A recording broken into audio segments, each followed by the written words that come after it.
Comencem un nou semestre i, en primer lloc, us vull donar la benvinguda a l'assignatura de Comptabilitat de Costos 1. En primer lloc, presentar-me. Soc el vostre consultor de l'assignatura, em dic Pep Simó, soc enginyer industrial i doctor en Administració i Direcció d'Empreses. Actualment treballo com a professor a l'Escola Tècnica Superior d'Enginyeries Industrials i Aeronàutica de Terrassa i com a consultor en aquesta assignatura a la Universitat Oberta de Catalunya. Sense donar més voltes, comencem. En primer lloc, recomanar un estudi continuat. Això vol dir seguir l'evolució continuada. Per molts motius. Per exemple, a pesar que aquesta assignatura està dividida en diferents mòduls, el coneixement del primer mòdul és necessari fins a final del curs. És a dir, està dissenyada per anar païnt progressivament cada vegada més conceptes, que per majoria de vosaltres seran totalment nous. En segon lloc, la probabilitat d'èxit, és a dir, el percentatge d'aprovats dels alumnes que segueixen l'evolució continuada, és molt més elevat, moltíssim, que els que van directament a examen i no fan un estudi continuat de l'assignatura. Bé, crec que són raons de pes per començar a estudiar ja des del bon principi.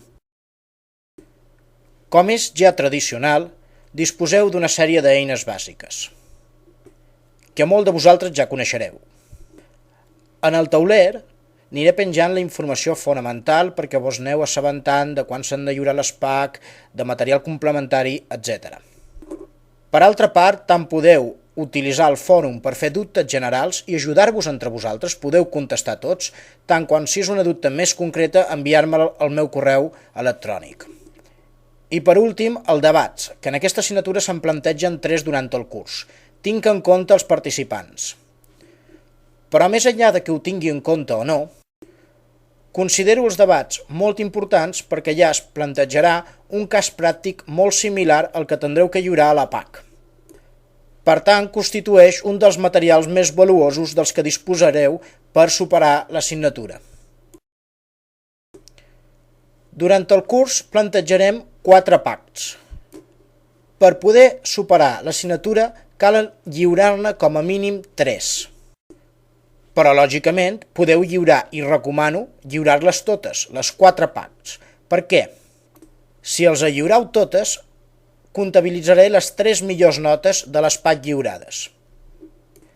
A més, quan realitzeu la prova de validació, podreu triar quines 3 PACs voleu contestar. No farà falta contestar les 4. És a dir, com a recordatori, important participar en els debats, perquè farà que pugui lliurar unes PACs de qualitat, suficient per superar i anar adquirint els coneixements necessaris. I per damunt de tot, seguir l'evolució continuada. Així doncs, sense allargar-me més, a començar ja!